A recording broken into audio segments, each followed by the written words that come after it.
Stained glass has been around for ages, and when you find it in churches, it usually has a story to tell. Ken Wilshire has a story to tell about some stained glass he found in Clarksville, as well as the interesting artist who's behind it. First Presbyterian Church in downtown Clarksville has been a neo-Gothic landmark since 1897 with its towering spires and ornate stained glass windows. But time certainly has taken its toll, especially on these hand-carved wooden works of art. They were simply fading away and falling apart. Well, when Clarksville Foundry owner Charlie Faust found out, he just would not let these stunning rosette windows rot away. So we introduced a way to use the old wooden frames to make molds for casting new aluminum frames. And after they were cast, he enlisted artist Dennis Harmon at Emmanuel Studios in Nashville to install new glass in the frames. But it took much more than the innovative expertise of the Clarksville Foundry and a Nashville stained glass artist to bring these beautiful old historic windows back to life. Oh, I'm very proud. I'm very proud to have been a part of that, to have been asked to be a part of that. It was a great experience. It took the creative designs of Clarksville artist Miranda Herrick to revive the old glass panels with color and character. So it was just kind of a waste of that architectural element. So they wanted to beautify it, and kind of do something a little bit contemporary, and of course bring a local artist, contemporary artist into the project. But Miranda's talented career started years before the window project.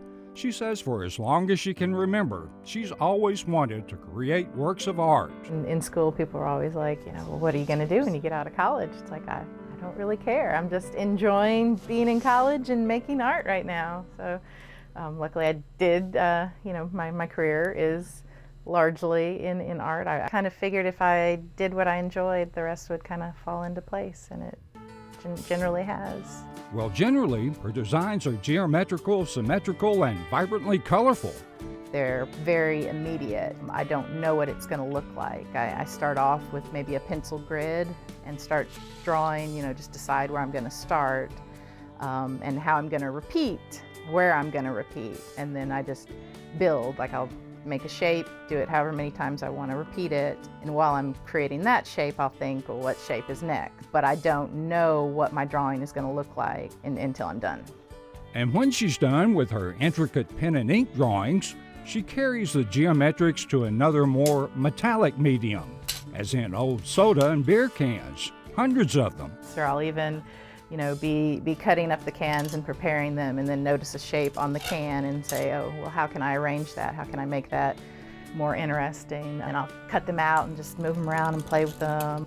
Like the Clarksville Foundry used recycled aluminum in casting the new stained glass windows, Miranda does the same with her artwork. I think the pattern-based quality of my work makes people think about how much they use of something. Technically, it is recycling. Of course, I don't use every little bit. What I don't use, I take to the salvage yard. So I'm definitely invested personally in trying to recycle or reuse the things that I consume. Miranda cuts and handles hundreds of different shapes and sizes of sharp aluminum pieces. So you would think a box of Band-Aids would be nearby.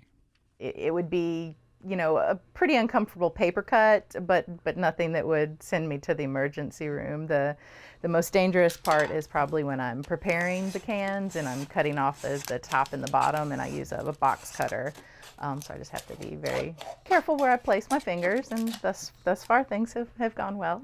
And talk about discipline. To most folks, Miranda's projects are repetitious and monotonous, but this is what she loves about her artistic assembly line.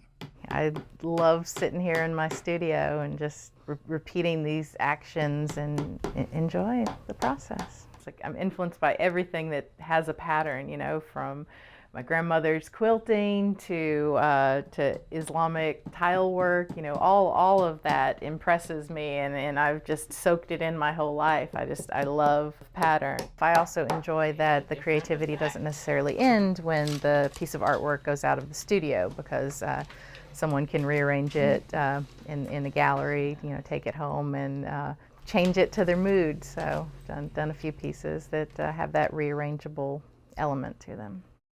Well, another example of her passion for repetition is this book. She penned 365 unique drawings, one for every day of the year, and this is just the beginning. Someday I might spend all my time quilting. You know, all of the different creative processes are fascinating to me. Bright LED lights installed in the new windows allow them to cast a warm, welcoming glow upon the community once again, thanks to Miranda and the others who helped save them. And like the windows, Miranda's eyes shine brightly with every snip of her scissors and stroke of her pen. It's her own kaleidoscopic view of this creative journey she's on that guides Miranda Herrick along the way.